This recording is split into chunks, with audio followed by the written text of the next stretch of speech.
overall? I guess that was one of the check marks for the season going in, and now that you've achieved it, how's it feel? Feels good. That was our second goal, and we achieved it. But that doesn't equal, the ultimate goal. So I want to make sure the guys know that, and it just gets harder from here. If the playoffs or anything like this, it's going to be an awfully hard-fought game. Well, think back to last year's quarterfinal game here against Georgia. It was an overtime win. So that game right there, you lose in overtime, and who knows, right? Maybe we blow up the team, and who knows what happens. And here we are again, and we're going to play somebody that's going to be fighting for a spot. So they're going to have some sort of momentum. That first game is a tough game to get through. So whoever it is, I'm sure they're going to give us a battle.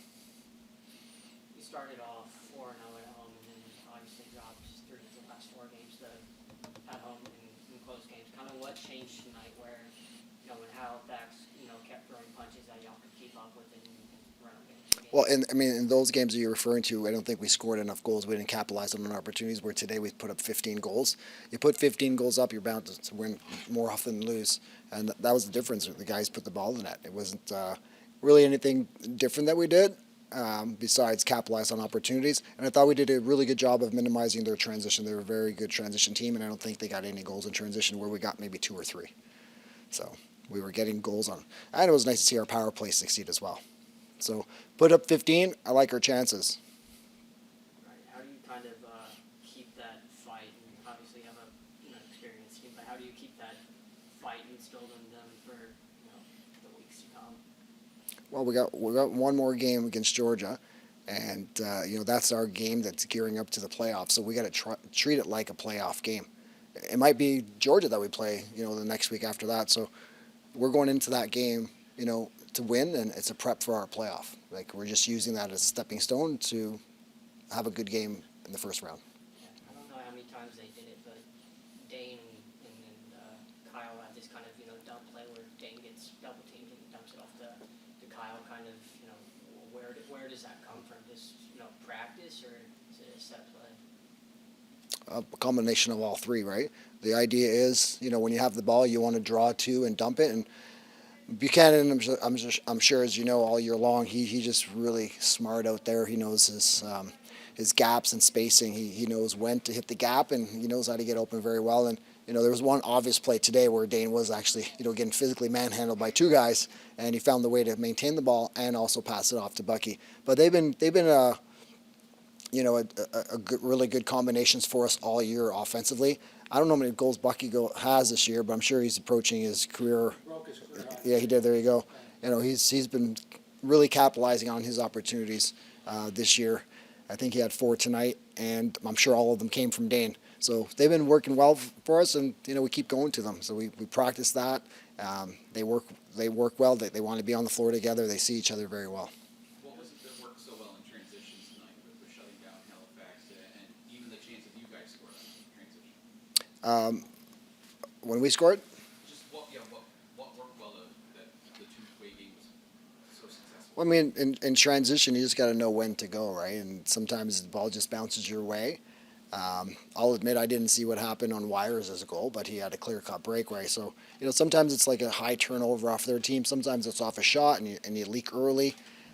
Sometimes the other team's just not getting off the floor. It's a combination of things. And all we can do is, try to get some transition, but we definitely control, we control not allowing transition. So our offensive guys have to be responsible. I can't have my D guys just leak out and try to get in transition unless we're down and it's late in the game. Then I'll tell them to cheat. But we weren't doing that, so I don't know exactly why we were getting transition opportunities. But we capitalized on about 3 of them. I did not have Cam on my Bandits bingo card for getting the clinching goal, but it's got to put a smile on your face when a guy like that gets a reward to score a goal. Yeah, he's a workhorse for us, and he's had some chances throughout the year. I don't know if that's his first or second of the season, but nice to see him bury his opportunity, and it turned out to be a really important goal. We had a couple no goals called this game, and they came back and scored. It's kind of like a 2-goal swing a couple times, so it was nice off of a timeout that whatever the turnover happened, he had a breakaway and scored. So that was nice payback, if you will. Based on what you said earlier, is it too early to assume Vince is gonna play next week, or would you think about resting him, or? I can think about all I want, but like it's not like you guys all week to rest. Matt played well tonight. I can think about all I want, but I want to keep Matt happy, and whatever he's going to make him be the best goalie in the playoffs is what we're going to do for Matt. So I'll definitely talk to Matt about it. I can almost tell you that he's going to want to play, and I don't blame him, right? Like I said, it's one game a week. It's like it's like if you're asking an NHL hockey team to rest a goalie for a whole week. That's a lot to ask. You want to keep him fresh in terms of getting shots and being in the game, and just kind of keep that momentum going. So I imagine he'll start. Was there any kind of an adjustment once you found out Hutchinson was going to start tonight? Well, we're just talking about his style, and he's a little unorthodox. He kind of holds a stick like a hockey goalie. I thought he played well.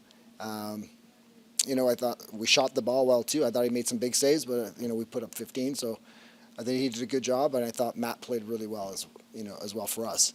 And was I surprised to see that? I think they've been alternating quite a bit this year, so not really. But they have two good goalies. That's a good team we beat there. But they had a nice little streak there. So Randy Stats had a great game. Their D is pretty big and strong, and I think what the difference today was we minimized their transition and we scored in transition. He's had his season high for points today with the team, 4 assists. Is this kind of what you're looking for out of him when the team made this trade? He's played some offense, so when he gets the ball and he's in transition, he knows what to do with it. He can also put the ball in the net. I know he got 4 assists tonight. And, he has high IQ as well. And he's been a great addition to our team. And, not that he's going to, run past people in transition, but he makes great decisions in transition. They did that tonight again. I know this has been hard tongue pretty much throughout the season, but, for a player like Dane to get 10 assists, kind of what goes into, what kind of ability does a player have to be able to, get 10 assists, I guess. It's kind of. Well, he's very consistent, right? Dane's a playmaker. He sees the floor really well. And if you give him too much space, you can put the ball in the net as well. So he creates a lot of space for himself. Teams have to respect that. So he draws a lot of slides, and he's really good at dishing off, as we talked about earlier. He gets doubled, and he dumps it off to Bucky. There's 4 assists right there. Swing it over to Josh. Josh shoots the ball. There's a couple more assists right there. So, he sees the floor well, and he shares the ball. You make it sound simple. He makes it look simple to get 10 assists. John, this is the 10th time the Bandits have had the best record in the league in the regular season, which in a little over 30 years is pretty remarkable. Well, my question is, how many times have we won the championship when we've had the best record? 4 out of 10. So 4 out of 4 out of 9. This is number 10. that's 10. So 4 out of 9. That's about the same as. So, and that's the point I have to the team is doesn't mean that the season's over. First place is great, but the harder part is yet to come. But it still shows something about this organization. Oh, it's great. Oh, yeah, 100%. Don't get me wrong. The one thing I look at it, when I've played here, I've coached here, and when you make the finals, you want to try to capitalize because it's hard to get there. And right now, it doesn't seem that way. We've been to the last 4 in a row, but we're 500, right? We lost the first 2 and won the next 2. It's hard to get there, and when you get there, you want to make sure you capitalize because you don't know when you get back.